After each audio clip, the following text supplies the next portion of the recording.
And welcome. It is Frankie Boyer, along with GC Brown, noted award winning author, entrepreneur, the maker of Up Cup Coffee with a K, taking the country by storm with all of his ventures.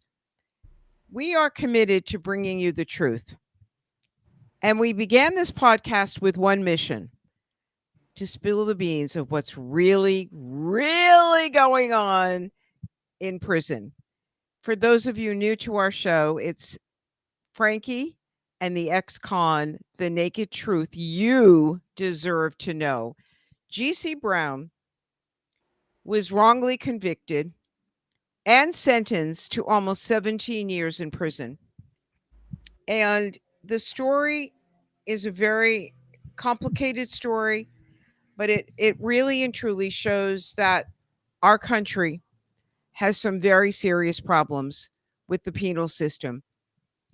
And we have been investigating and looking at all of the different problems every week.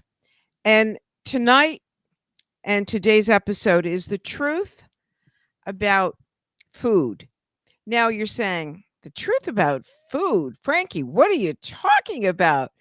What we're talking about is that there is a lot of money that has been allocated for food in prisons. Are the inmates getting that food? Are they? Well, joining us once again, none other than GC Brown. And GC, before we begin, the book Sniff has gotten so many awards. Oh my goodness. Yeah. And you wrote this book in prison because you were told that there was absolutely nothing else you could do to make money as an entrepreneur. You were cut off from everything. Literally everything. I was told I could do nothing but write. I could write books. I just couldn't write anything about my crime. But I could make up any other kind of fiction. I could write any kind of book I wanted. I chose fiction, and I chose to very early on, 120 pages in. I always tell everybody, I decided at that point that I was going to become a New York Times #1 bestseller. And I wrote 2 series while in prison. Sniff was released first in November. It's now, as of yesterday, 9 for 9 with contests.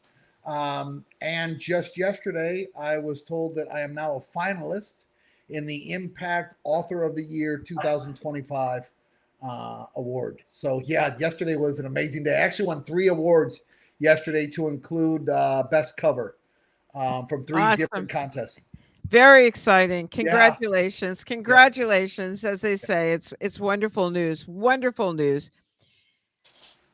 I want to go back to when you first arrived in in prison, and you were, how many different prisons were you? Eight, 8. eight total.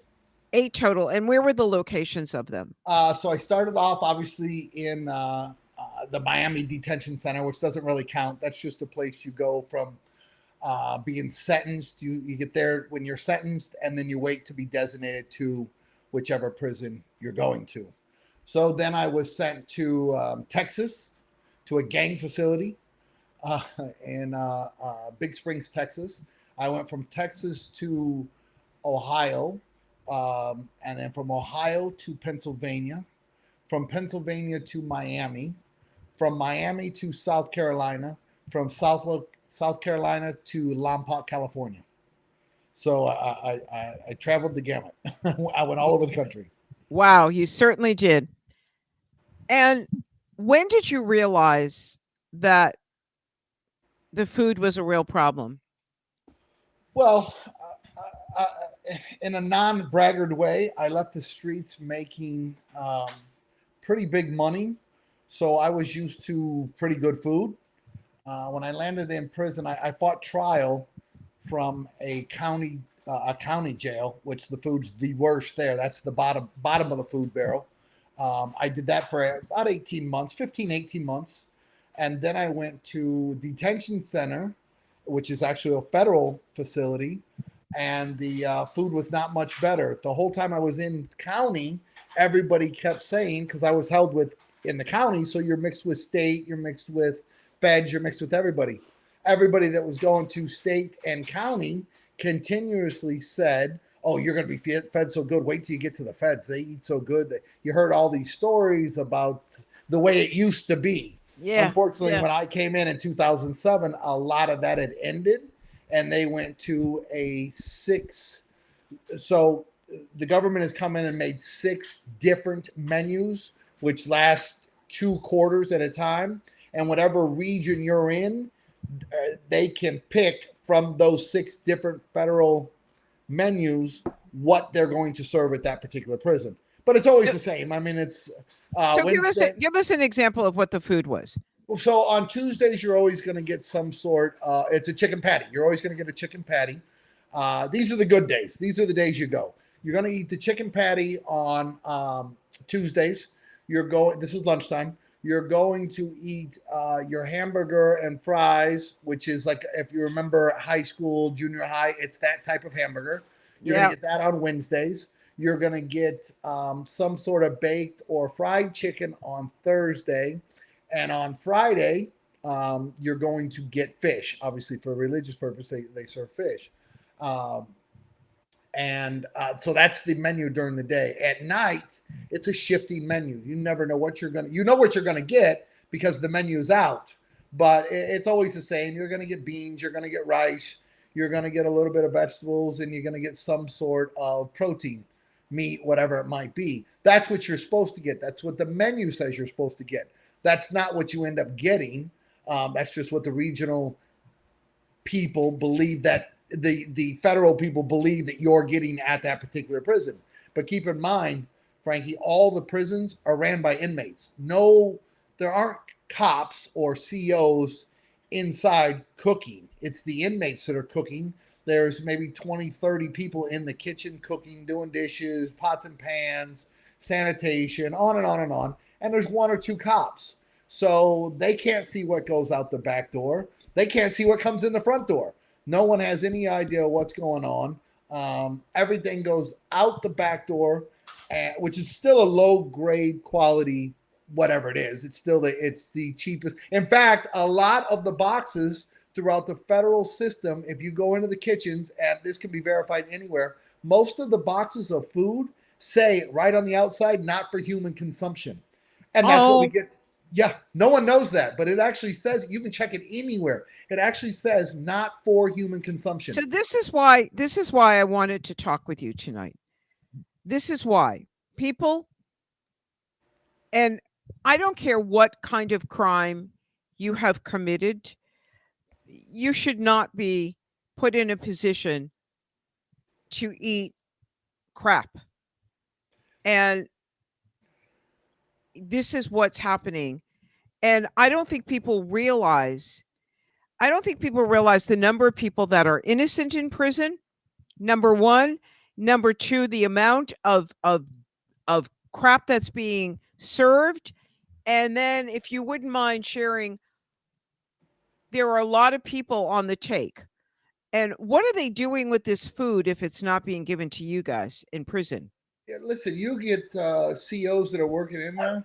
They literally asked when I was in a couple facilities, and I won't name them, but you'll have the COs ask their number one or their number two guys, the guys in charge of the crews for them. They'll ask them to put stuff, set boxes of meat, boxes of. Well, let me back up. So every kitchen in the BOP, every cafeteria for the inmates also has a mess hall for the COs and the cops. So they get different food that it's ordered for that side of the kitchen. The inmates still make it, but that food is obviously they're going to get the better stuff, the better quality. Now, it happens a lot. And when I say a lot, I mean everywhere I've been. The cops will ask, "Hey, just set a couple of boxes of those ribs, or set a couple boxes of those hamburger patties, or set a couple of boxes of those steaks. Just set them outside the back door." And what happens? You set them out the back door, and the cops have a cookout at their home over the weekend, and that food never makes it to the inside. Thievery, greed, that happens at every level. Just because you have COs that are making the same money that construction workers or electricians or anybody else makes, it's not like they're in there making six figures a year. They're still in there grinding to pay their bills. If you can get a box of steaks to the house and have a cookout with your buddies and it doesn't cost you nothing, it happens. It's no one is certainly none of our listeners would believe that that doesn't happen at every level. I just the government jobs, it's just much easier because there's no checks and balances. I'll give you an example of how the money goes. So in 2000, this would have been 10 or 11, 2010 or 11, I'm in Ohio. And every year you get a Christmas bag. They give you a Christmas bag. It's got Snickers, it's got Oreos, and it's got some Mhm. chocolate milk powder and a decent sized bag, probably a, I don't know, 12 by 15 bag or 13, 15 by 15 bag, but some stuff, just all junk food, garbage stuff. But they throw these in these bags. Well, this particular year, they give everybody on the compound these white long sleeve Russell Athletic. I'm sorry, they were gray Russell Athletic long sleeve, like sweatshirt types, name brand, the whole deal. We later found out because obviously we had guys in laundry. Laundry had a surplus budget of $30,000 left over. They had to spend the money in order to get that same budget for the following year. That's the way the government works. Just in case anybody doesn't know that, if there's a surplus of money left over in any government division, they have to spend all the money in that bank account Or they'll lose it. or they won't get it for the following year. So they turn around and listen. I liked it. It's the fact that we got a shirt that we would have never gotten inside prison. You Of don't get that. course, of course. So everybody took one. Some people got two. The point is they spent that taxpayer money for that went to inmates for nothing. It's crazy, Frankie, how much money So is actually blown. and this is why we have to talk about this because it's just a horrible, horrible situation. Tell me about holidays. You said that when you first went to prison, the food for the holidays was Yeah, pretty decent.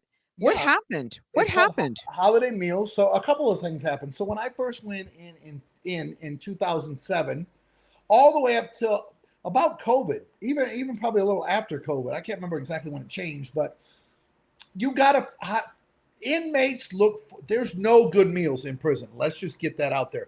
There's no. It is garbage food every every single day. If you do not have a family member or family members sending you money for commissary every month, you're dead. It's slop. You're forced to eat slop. So everybody, even the guys that don't go to the chow hall ever, and you got to remember, there's a lot of wealthy people in the feds. They never step foot in those chow halls ever, but they go on holiday meals. They don't. Nobody misses the holiday meals because they're good meals or what's considered good meals for us. Yes. So in 2007, every federal holiday, we got a federal meal. It didn't matter what day it was. If it was a federal holiday, we got a federal meal. That has now gone to down to they've cut them all out. They get a bigger budget.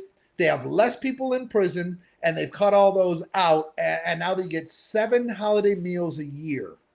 So And where's the money?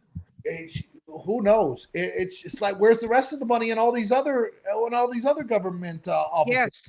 Where's I mean, everybody, people may not know, the post office loses billions and billions of dollars every year. Where can all that money be going? The federal BOP gets they get, I don't, what are they up to, 8-9 billion dollars a year for a budget? I don't even know. It's incredible. And you got guys sitting in prison. It's costs the taxpayer 40, 45, $50,000 an inmate a year to house them there. And they have a pretty good percentage. I can't tell you what it is, and I don't know anybody that could, of people that are either in there for things they did not do, or a guy sold a key of cocaine and he should have gotten 5 years. The government gets them and they say, oh, no, you sold 15 keys. You're going to take this plea or you're going to prison for the rest of your life. So now they're in there for 20 or 15, 20 years. So there's a ton of people. That percentage is huge. And then there's another percentage of guys like me that the government just made up stuff and we were not actually guilty of what they said we did or anything close to it. And you get these long draconian sentences. I did 17 years for $480,000 They worth. allegedly said you didn't Yeah, pay. and think about So this, Frankie. They stupid. think about this. They gave me 20 years times that by just if we never had inflation and it never was higher, and it was just $40,000 a year to house me. Times that out by 20 years. Oh, it's so stupid. It just doesn't make That's any sense. twice as It much as doesn't what it make should any have. sense. Twice as much as what they say that I didn't pay. Where does the sense in that? It's crazy. It is absolutely insane. And where is the sense of putting food together, and why are we not investigating? Why are we not investigating the budget for the food? Why? I mean, why are we not Why investing? are we not It's such a investigating the budget for small. the food in prison? Why? I mean, it's such a small budget. I mean, you hear $8 billion, whatever it is. That's really small for a government budget, but it's going out the back door. People don't. People are looking at. I mean, you got these Doge and you got these people running around now, and they're finding billions and billions of dollars in waste and fraud everywhere. The BOP is such a small number compared to the other agencies that no one's looking at it. But it's Frankie. It's and what the food that does make it in, inmates, including myself, I'm guilty of it. The guys would take the food, the people that work in the kitchen, they take the food out the back door, and that's their hustle because they're only making 12 cents an hour to bust their butt in these kitchens. What do you think they're going to do? They're making $40 a month to work 40 hours every single week. They're making $40 a month. And the government comes in if they got a fine or something that they owe, they take half of that. You can't make it in prison for $20. So you're going to take the green peppers, you're going to take the onions, you're going to take the chicken, you're going to take the meat, you're going to take whatever you can get your hands on and manage to sneak out of that kitchen, and you're going to sell it on the compound for either food, stamps, or fish, which is our as we've talked about in previous shows, Your currency. that's Yeah. our currency. Wow. Yeah. So it's incredible. If you do not have money in prison, for anybody listening, if you have a family member in prison and you're not helping them out, they are not eating. No matter what they did, no matter what they're guilty of, they're not eating. They're getting food from the chow hall that is in. It's not edible. It's not. I mean, you live on it, but you're not eating. And everything good they've taken away. And another thing, Frankie, that I just heard this very last week, and I know that it happened because, as our listeners know, I met my wife through her brother. Her brother was my cellmate. He's still inside. We used to get visits Friday night, Saturday all day, Sunday all day, or 8 to 3 on Saturday and Sunday, and then you get them on Monday and Tuesday. They've now cut that back to Saturday and Sunday, and now they're letting, just this last week in California, they didn't even do a Mother's Day visit. They canceled the visits for an entire prison. There's nobody checking these people. There's nobody. Carla's mom and Carla and her sister wanted to go visit her brother, and no, you can't do it over a Mother's Day. They canceled the visits. The cops just don't want to be there. They don't want to be in there. They don't want to be there sitting there while you're visiting your mothers. They want to be doing their picnics and everything else. They don't even want to do the jobs that they've applied for and received. So it's the inmates that suffers. And who's going to blow the whistle? No one's blowing the whistle. It's us. We're the only ones blowing the whistle. I mean, I'm sure there's other groups, but it's groups like us, Frankie, or people like you and I that are trying to expose what's really going on inside. So what can anyone listening to this, what can be done at this point? Do we talk to legislators? Do we talk to politicians? Where where is there some resolution that they can be aware of this? Well, I think if there's, whether you agree with this administration or not, this is the administration. I'm home a year early. You know, I heard about the whole time I was in prison. I was there for a long time. Oh, parole's coming and they're going to take back all this time. They're going to do this, that. Obama's elected now and he's coming in to do it. And no one ever did anything.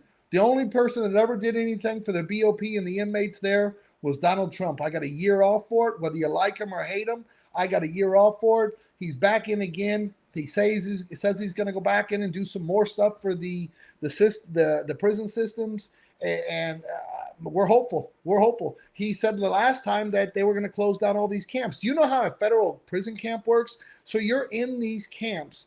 You're working in the community. You were released every morning at daybreak, 8, 9 o'clock in the morning. You get in the truck with a crew of whoever your crew is. Sometimes you're by yourself, and you go around the town that you're imprisoned in, and you work in the town. You're amongst the people. Meanwhile, the rest of us taxpayers are paying 40, 45, $50,000 a year for you to be housed in a prison. All you're doing there is sleeping there at night. You're working all day long in the community. It's ridiculous. Put these people on an ankle monitor, send them home to their families, let them pay their fines, let them get on with their lives, and get that load off the taxpayers. There should not be federal prison camps. You're released. It's called the out custody. You could literally walk the streets. The doors, they don't even, there's no fences, there's no walls, there's no anything. They don't lock the doors. You can walk in and out of the prison and walk to the convenience store. You're not supposed to, and if you get caught, you're in trouble, but you're free to the community. And yet the taxpayers are still paying for this. This is so, it's It's just crazy. so, it is so crazy. There was a prison break today in the news in New Orleans, and apparently they were able to somehow use one of the toilets, one of the bathrooms, and they dug a hole or they did whatever they needed to do, and they uh they escaped. 11 escaped. They caught one. Um The old cartel trick. is I was just going to ask you, were you ever exposed to that in prison? No, there was, in fact, there was only one guy the entire time I was gone. There was only one person that ever attempted an escape, and he was a little crazy, and he had some mental issues that, just so everybody knows, they don't deal with the mental issues anymore on the outside. They send you to federal prison where there's no help. So you're mixed in with None. these None. none. They've taken all that away. That they send you right to prison. And there's guys in there that should not be there. They're elderly, the mental one. There's a bunch that shouldn't be there. Forget the innocent ones, but there was only one guy that I've ever seen, and he tried to actually go over the fence and through the razor wire, and he got hurt so bad that ended up in the infirmary. We never heard from him again.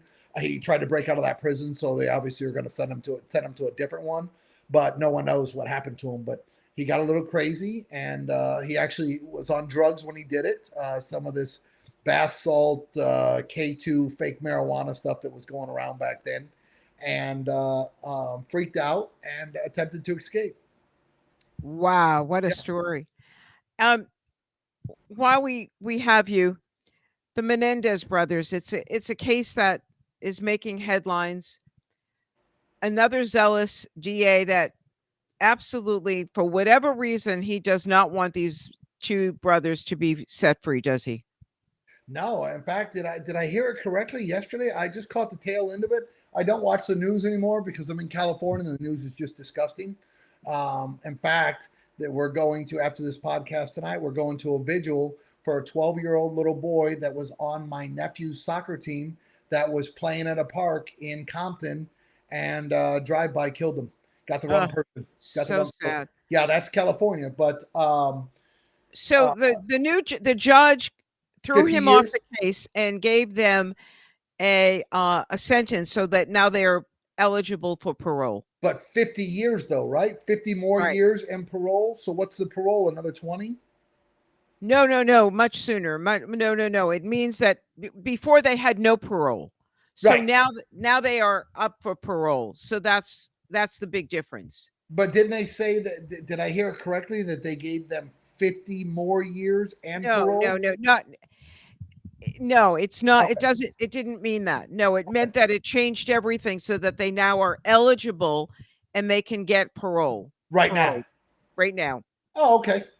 All right. Yeah. I don't really Yeah. have an opinion on it one way or the other. I know that there was some disgusting things that happened to those boys, and I'm sure it took a toll on their minds, especially at a young age. The father from the documentaries and stuff that I just caught wind of, Yeah. and pieces Yeah. of it sounded like Terrible. he was an animal, a disgusting pig, and Yes. for lack of better words, he got what he got. He got what he got. Yeah. We'll And the see how these family, kids do. all the family were in court. And then we've got the Diddy case. So people are fascinated about all of the cases that are happening. And in Boston, we have the Karen Reed case where we many of us feel that she was framed as well for her boyfriend's death. Uh, this is an eye opener for so many, GC, for people to hear what's really going on and to embrace the fact that we are in bad shape. We need reform, we need changes, and hopefully people hearing this will be sparked and outraged because it's just not right and it's not fair. Not at all, at all. And the more people that Frankie, I told everybody that I left behind. I told them years ago before I got out, if I ever was to become somewhat famous or I got a soapbox where I had a following, which is what's happening with the books, that I was going to take this opportunity and blow the whistle. I wasn't going to leave all those guys behind. Frankie, there are still friends of mine that are in prison for marijuana. We've talked about this before. This It's is so insane. insane. It's It's legal in insane. It's 38 states. absolutely insane. Yeah, It has to stop. It has to stop. got to. It's got And to. next time, let's talk about the Innocence Project as well. We need to talk more about that. There's so much more. This is so important, though, that we are getting the word out. GC Brown, GC Brown, give out all the information how people can find you. The books is gcbrownbooks.com. They're fiction, they're novels, they're nothing to do with any of the stuff going on in the world. I just had a plethora of characters that I could take stories from and twist and turn and add some glitz and glamour. Sniff is the first one out, gcbrownbooks.com.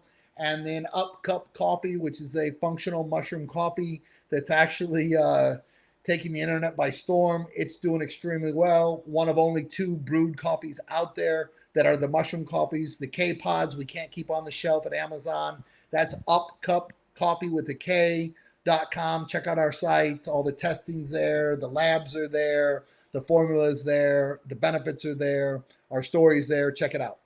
Thank you so much. And thank all of you. This has been another edition of Frankie and the ex-con, the naked truth you deserve to know. Thanks for listening. Make it a great day. And as always, smile.